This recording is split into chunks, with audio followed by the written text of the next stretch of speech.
Hello people, we are Everlore!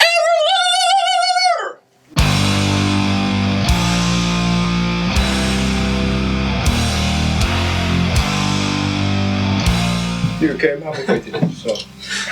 I just came up with the name after a couple of days of thinking. Couple of beers. Couple of beers, probably, yeah.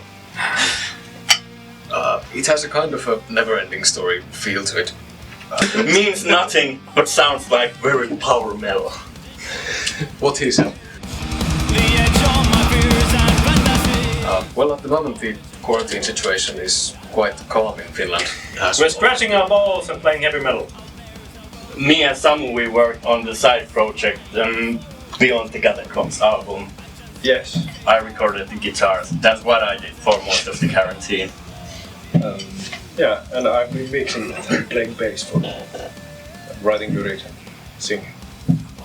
I composed a bunch of songs which will probably end up on our second album at some point, but we shall see. All the gigs got cancelled. We're planning to do some with the release of the album, but everything's cancelled now, so we're just pretty much releasing the album and then just waiting for until the next opportunity arrives to play some gigs. So stay tuned. But in the bright side, people have more time to listen to music, so it's kind of a good thing. So listen to the album. Maybe it's like a compilation album because we've been writing songs before, like so many songs, and we had to just choose the best for the album. Yeah, Over a long period of time as well. The Yeah. earliest songs are from 2013, 14.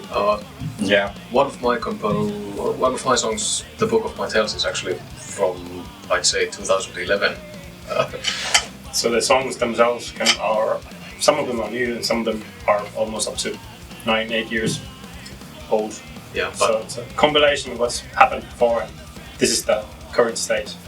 yeah, as is the deal with most debut albums, they tend to be a collection of the band's best songs up to that point. And the second album will probably be more thought out and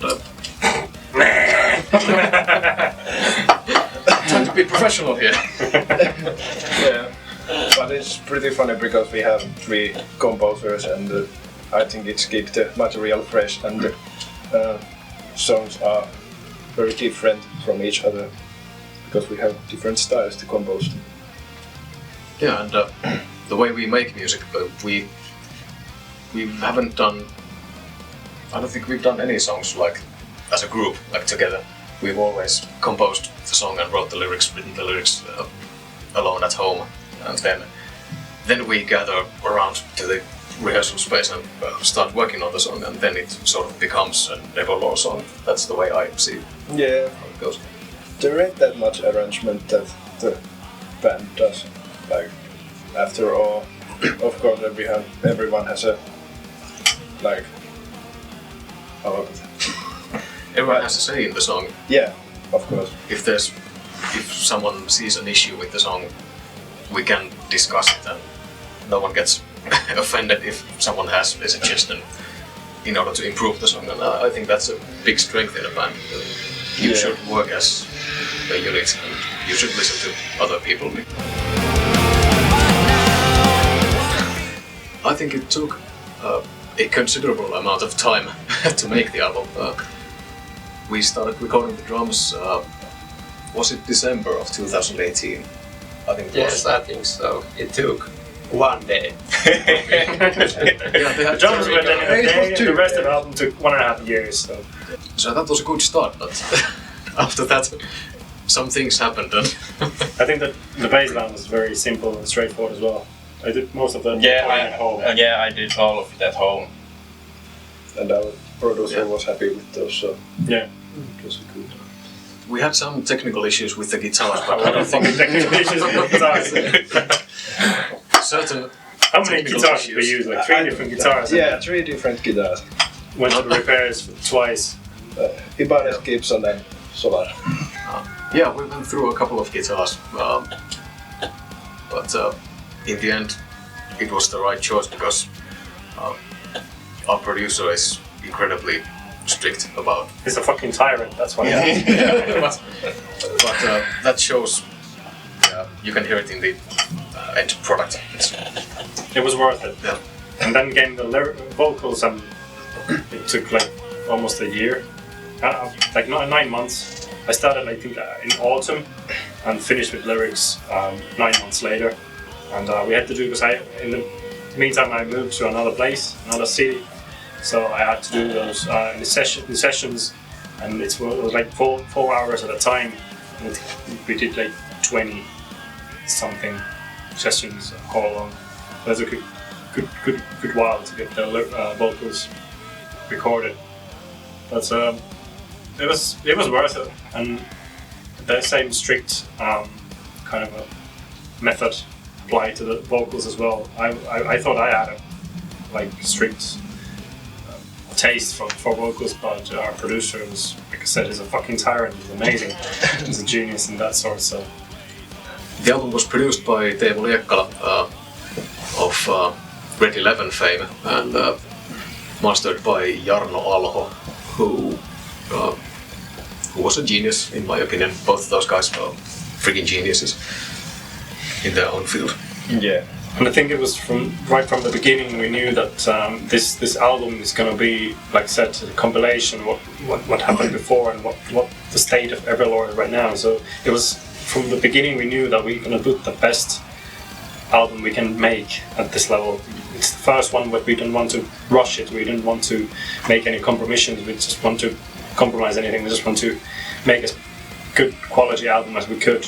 So it was really obvious for us that we want to use the best producer we knew and use his strict methods to make the album to be, and also to be consistent with what we wanted with the album, with the original heavy metal sound that we like, the bands we like to listen to, our inspirations, and not to copy them, but to have some sort of like piety with the album itself. About the lyrics of the album, we're sorry to say, but those aren't really dragons and magic in our album, even though we play power metal, and even though for example, the title "Here Be Dragons" sings about dragons, but it's not about those magical kind of creatures. So I think very important when you play power metal is that you have to have some sort of sense of humor when doing it. You have to do it like properly, but it's still, you can't be too serious. Take it too seriously, because it's just becomes a joke itself. Then, so if you want to do this seriously, or take it seriously, then for example, we did with the lyrics that most of the songs that come from like real life and even some politics and stuff like that, and then we mask it behind these kind of tales and stories, which is with themselves can be very magical, but the themes of the songs are still very much from this world, not some others. So there's something we had a discussion about. For example, if I feel like the lyrics of a song feels too much about preaching or some sort of like telling people what to do, then it's not something I want to stand behind. So I personally am allowed to leave, even though I didn't write a single lyric in the end of the songs. I edited most of them, but I didn't write any original ones. But I still feel that I have to be able to stand behind all of the lyrics I sing. So for me, it's important that there's always some room for the listener to think of themselves and to imagine what we're singing about, and not to have the solid answers and given to them straightforward. Yeah. And that's the fun thing about this music, is that you can have different interpret in different ways. You can, all the listeners have a different way to how to feel the songs, and we see from the critics as well that people, and we've been giving us feedback on the songs, that they are liking different songs. Different people like different songs. They're not like there's this one hit song and the rest is like the one everybody likes and the rest have different opinions. But I think that all the songs have different kind of meanings for different people. I actually hate writing lyrics. It's the last thing I do for a song. I may have a melody for the vocals, but not lyrics. And what I usually do is that I like make up those lyrics in my mind for about a week, and then I write them up and looks and rhymes for the keywords from the rhymezone.com.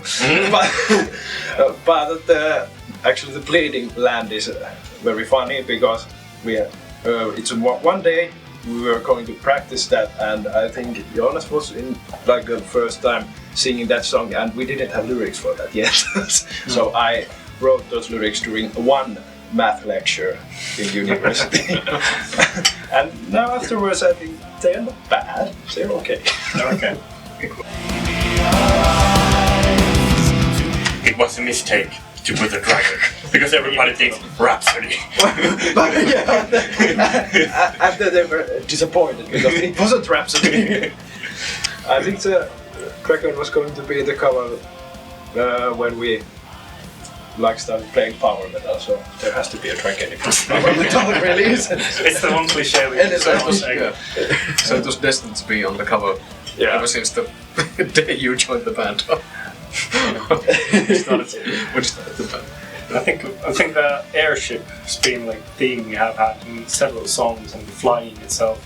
We sing about it a lot, but it has different meanings for most of the songs. But still, the airship was something we wanted to have in the album cover. Yeah. I think the dragon bit came, after we user wrote the Here Be Dragons, and then and we put as the opening song, and it's kind of symbolizes that song symbolizes the whole album. That here we come. This it's happening now. Everlore is out now. So I think that's one of the only reasons we have a dragon on the album. Besides, it's fucking amazing. I mean, Ilona Putula made an excellent job with the album cover. So we have no problems with dragons. If you bought the album just based on the graphics and the album cover, then good. I mean, that's a good thing, good way to get people to listen to those songs. And even if you hate it afterwards, but if you just bought it for the album cover, then good. Never judge an album by its cover. But always make the purchase. Yeah.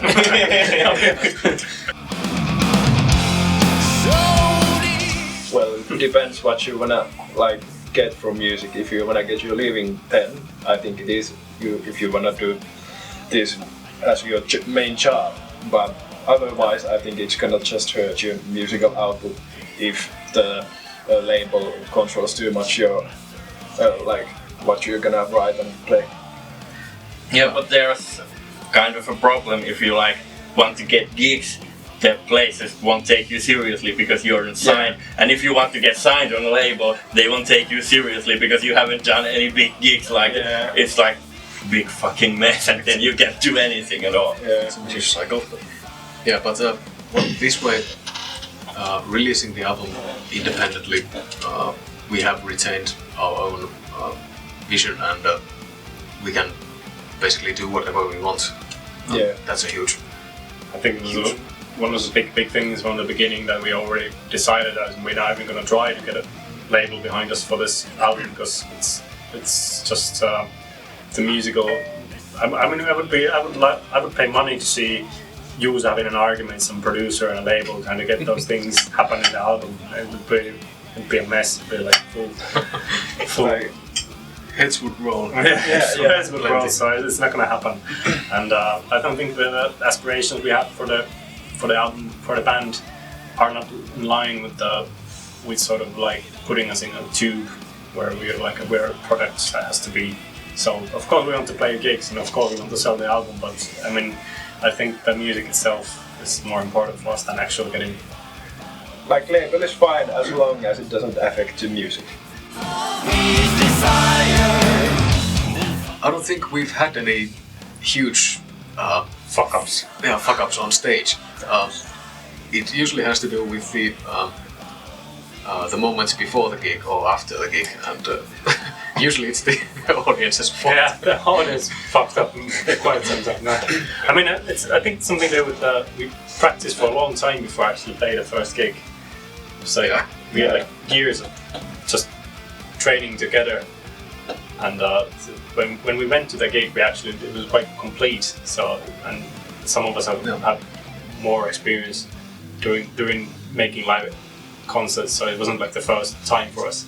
So I think that most of like you also said, most of the occasions that happens in the special album, the gigs, was doing some audience, getting too drunk and doing something messy. Like we were shown ass during the gig, and unfortunately, it wasn't some beautiful woman doing it. There was a very drunk and very ugly man who showed us our ass and laughed at us, and he had some sort of like a female symbol tattooed in his chest, and then he showed us the middle finger. But it was a good guy. But he seemed to like us. He showed his ass and had middle fingers up. And do you hate us or do you love us? Yeah. We don't know. We didn't know, but he had a good time. I think I was playing like a solo or something, and I was just focusing on the guitar, and then I just looked up, and there was always something there. Hairy ass in your face. But not too big fuck-ups, because we have never even broke a string from guitar or anything like that. Yeah, that's actually a miracle in the routine. On our first gig, my guitar's headstock got stuck in Wille's hair. But yeah, but that happens. Then you just rip it off and That was my sort of first real moment of panic. Like, what the fuck am I going to do? And then Wille solved the situation by just ripping it off. And was it some of the earliest gigs that I was going to watch you do like some stage things, and then after the gig you said that you were like, I'm gonna do something wrong, but why he's coming here? Why is he moving around on stage? What the heck? I think we have these own areas on the stage that you has his own corner, and you don't go there. So it's just like out of bounds for the rest of the band, and Bill has like the whole of the stage, and then everybody else tries to mingle in the between. So yeah, I don't do a lot of roaming. It's just something that I'm not comfortable with. But I think I've learned to relax a bit on the stage on last gigs, but it's weird. I always like to be prepared, because I know that there's like a backing vocal thing coming like in the next 12 bars, so I have to be close to the mic for some reason, even if I have like a minute and a half of time to move around on the stage. Yeah, and I never am close to the microphone when I should be singing. You are and I have to run there, I missed a few words. And I have a funny story from the first gig ever. There was like 3 bands playing on the same evening, and we had a lot of these guitar amps and bass amps, and the place was very small, so the drums were there, and then we had to put all the amps in front of the drummer, like it was like a wall, like Pink Floyd's The Wall. It was before, like so you couldn't see. Yeah, I think You couldn't see Made and Pete nobody at all. saw me. There were drums somewhere. Drums coming from background tape or something.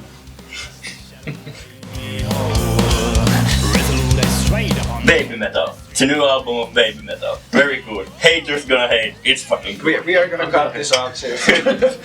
Fire and buses then. I don't think we're not so good with new music. And Yeah, I really had to scratch my head to find something up. I enjoyed the latest Merging Flare album. Was it like last year or the year before that was released? Can't remember. It was very good. Very good power metal. Revolt Regime, that's a great album.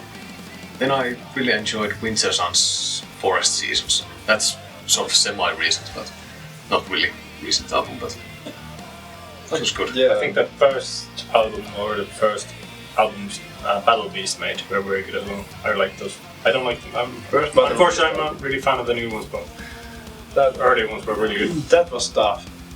I like that too. I actually amazing. bought it when I heard that on the radio, and I was, dang it, this is good, and then they chose to sing, and it's not the same. But Beast in Black is great.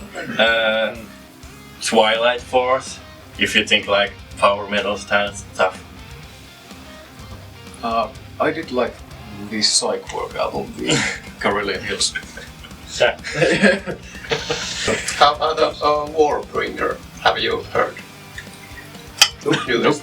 No. A pretty good thrash metal. yeah. I actually have been, well, it's hard to talk about new releases when I've been listening a lot of Bach lately, so not so new. But actually, That's so new. actually found the carbon-based life forms that is like ambient and like chill music. And I think That's not metal! That's a question about whether or not metal! Well, I think our future plans are to promote the album so much that we lose all our friends and burn all the Buy the album! and, hopefully in the near future we could do some gigs as this plague situation seems to calm down, but I think it's a bit too early to say. Come see the gigs. Yes, and make new music. Yeah, songs are- we're already working on the new songs Yeah. for the second album. Yeah, we have like a whole bunch of music. I think we have almost like 2 albums worth of music, so we have like, stuff to pick from this time. Stay tuned for new music. I think it's very different from the first album that is coming up, maybe with some new elements. It's still power metal. Yes. I think the way I see it is like our debut album is the tree trunk. It's like the basic stuff, and then we can branch out with our new albums, make something. Tree trunk metal. Stay tuned for merchandise. I mean, this shirt is a one-off, which I made during a holiday, but He was drunk. We're done. Thanks for watching. Yeah.